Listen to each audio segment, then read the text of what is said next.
The words fell like a stone into his chest, heavy and sudden, stopping him in the middle of a street already loud with hunger and rain. Are we bad people, Mama? Was not something anyone should ever have to wonder, least of all a child whose shoes were 2 sizes too big and whose hands clutched a paper bag as if it were a life raft. In that instant, the city blurred, the passing buses became a distant hum, and the single father standing under a flickering streetlight felt something inside him crack open. He did not turn around at first. He did not move. He simply stood there, breath shallow, because he knew with an aching certainty that if he looked, he would not be able to pretend he had not heard. And he had already pretended too much in his life. Before the story goes any further, take a moment to pause and breathe with it. If you believe in kindness, in second chances, and in the quiet power of one human being choosing to care, please like this video, comment your thoughts, share it with someone who needs hope, and subscribe to the channel. Your support keeps stories like this alive. His name was Adam Hale, and the city had taught him to walk fast and look down. Years earlier, it had taught him harsher lessons when his wife died in a winter car accident that left the windshield frozen and the future hollow. Since then, Adam had learned to survive on schedules and checklists, on packing lunches before dawn, on counting every bill twice, and on pretending that exhaustion was not the same thing as loneliness. He worked nights cleaning office buildings, then mornings driving deliveries, and afternoons waiting outside his daughter's school with a coffee he never finished. His life had narrowed to one purpose, and he carried it like a fragile flame, shielding it from the wind with both hands. There was not much room left for anything else, especially not for strangers and their troubles. That night, rain glazed the sidewalks and turned the neon signs into bleeding colors. Adam had just finished a late shift and was thinking about the milk he needed to buy and the homework he had forgotten to check. The world felt manageable in its smallness until those words cut through the air. "Are we bad people, Mama?" was not spoken loudly. It was whispered with a tired innocence, the kind that comes from children who have learned not to ask for too much. Adam knew that tone. He heard it every time his daughter asked why her mother was not coming home. He heard it in his own head when he wondered what kind of man he had become. He turned then, slowly, and saw them huddled beneath the broken awning of a closed shop. A woman sat against the brick wall, her coat thin and frayed, her hair pulled back in a way that suggested effort despite defeat. Beside her were 2 children, one older girl holding a blanket around the smaller boy, whose cheeks were red from the cold. The paper bag contained what looked like donated bread and bruised fruit. The woman's shoulders were curved inward, as if she were trying to make herself smaller in a world that had already taken too much space from her. Adam felt the familiar tug of fear, the one that warned him to keep moving. He did not have money to spare. He did not have time. He did not have emotional energy left at the end of a day that never truly ended. Helping meant risking disappointment, complications, and the painful reminder that he could not save everyone. But the child's question echoed, refusing to fade, pressing against his ribs until he could barely breathe. He thought of his daughter asleep at home, her stuffed bear tucked under her chin, her trust in him absolute and terrifying. He thought of what he would want someone to do if the world ever reduced them to a sidewalk and a bag of bread. He approached with careful steps, not wanting to startle them, though he knew his presence alone might be frightening. The woman looked up, eyes alert in the way of those who have learned to expect the worst. Adam felt clumsy, painfully aware of how easily kindness could be mistaken for pity or threat.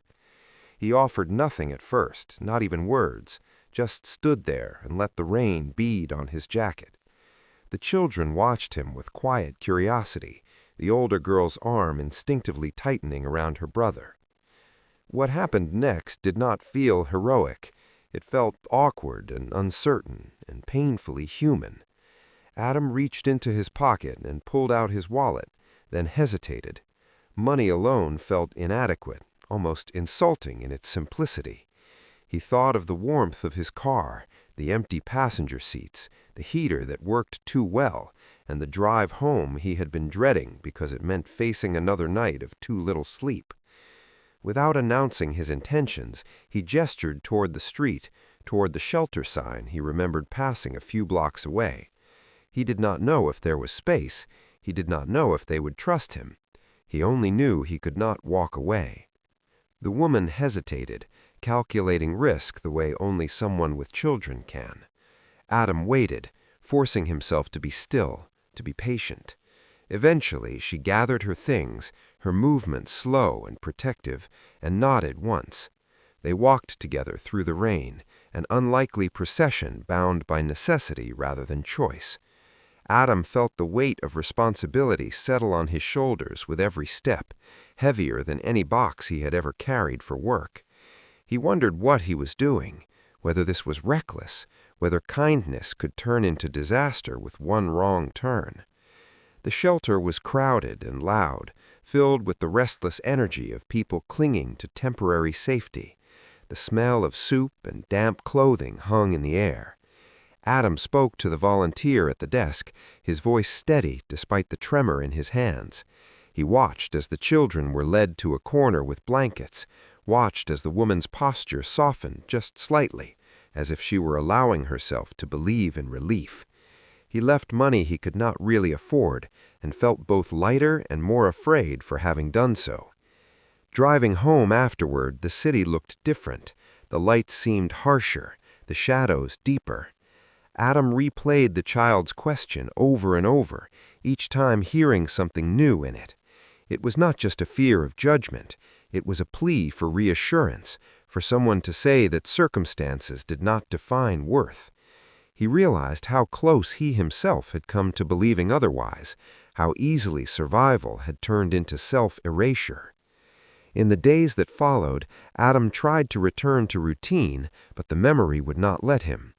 He asked about the shelter when he passed by again, learned that the family's name was Rosa and her children Mateo and Lila, that they had been evicted after Rosa's hours were cut and medical bills piled up. These were not unusual stories. That almost made them worse. Adam felt a quiet anger grow inside him, not the loud kind that demands action immediately, but the slow-burning kind that refuses to be extinguished. He began bringing extra food when he could, then winter coats he found at thrift stores, then books for the children that his daughter had outgrown. He involved his daughter carefully, explaining that helping was not about being better than anyone else, but about standing with them. She took to it naturally, her generosity unburdened by adult hesitation. Watching her share crayons and smiles with children who had so little made Adam feel both proud and ashamed, aware of how much the world had taught him to hold back. Rosa found work cleaning houses during the day, then a job at a diner at night. The children attended school sporadically, their stability fragile but growing. Adam helped where he could, filling out forms, making phone calls, using his own experience navigating systems that seemed designed to exhaust hope. There were setbacks, nights when the shelter was too full, mornings when exhaustion etched deeper lines into Rosa's face. Adam learned that helping was not a straight line toward resolution. It was a series of small, stubborn acts performed in the face of discouragement. Through it all, Adam wrestled with his own limits. There were moments when he snapped at his daughter out of fatigue, when bills piled up and resentment whispered that he was doing too much. Guilt followed close behind, reminding him that generosity did not erase his responsibilities at home. He learned to forgive himself imperfectly, to accept that being present did not mean being perfect. The children at the shelter began to recognize him, their smiles a quiet acknowledgement that he belonged, at least a little, to their world now. One evening, months after that first rain-soaked night, Adam received a call from Rosa. Her voice, when he heard it, carried a cautious joy. She had been approved for a small apartment through a housing program. Nothing fancy, but clean and safe, and theirs. Adam sat on his couch, phone pressed to his ear, and felt tears he had not expected. He thought of the broken awning, the paper bag, the question that had changed everything. He thought of how close he had come to walking away. Moving day was chaotic and imperfect. The apartment smelled of fresh paint and possibility. The children ran from room to room, their laughter echoing against bare walls. Adam helped assemble donated furniture, his hands sore, but his heart light. When he left that evening, the city air felt different again, less oppressive, as if the weight had shifted slightly off his chest. He knew his role had been small in the grand scheme of things. He also knew it had mattered. Life did not suddenly become easy. Rosa continued to work multiple jobs. Adam continued to juggle schedules and responsibilities. There were days when progress felt invisible, when the world's cruelty seemed too vast to counter with individual kindness. But something fundamental had changed. Adam no longer believed that staying detached kept him safe. He understood now that safety without connection was just another form of isolation. Years later, Adam would sometimes pass that same street corner and glance at the awning, now repaired, the shop reopened under new management. He would think of the child's question and how it had exposed a truth he had been avoiding. People were not bad because they struggled. They were not bad because they needed help. And those who had the capacity to help were not saints or saviors, just humans making choices in moments that mattered. Adam's daughter grew older with a quiet understanding that kindness was not optional, that it was woven into the fabric of who they were. She volunteered, asked hard questions, refused to look away. Adam watched her and felt a sense of purpose deeper than anything his work had ever given him. He realized that helping Rosa and her children had not been a detour from his life. It had been a return to it. As you reach this moment in the story, if it has touched your heart, if it has reminded you of the power held in small decisions, please take a moment to like this video, share it, and subscribe.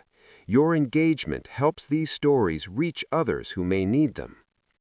Before the ending, we have one special request. Please comment below with the word kindness if you believe one act of compassion can change a life, or share a moment when someone helped you when you needed it most. On a quiet evening, Adam sat at his kitchen table, his daughter doing homework nearby, the soft hum of the refrigerator filling the space. The world outside continued with its noise and indifference, but inside that small apartment, something felt whole. Adam thought again of the question that had stopped him years before. He finally had an answer, not just for that child, but for himself. People were not defined by their worst moments or their hardest days. They were defined by what they did when faced with another's pain. And sometimes all it took to change a life was the courage to stop, to listen, and to help.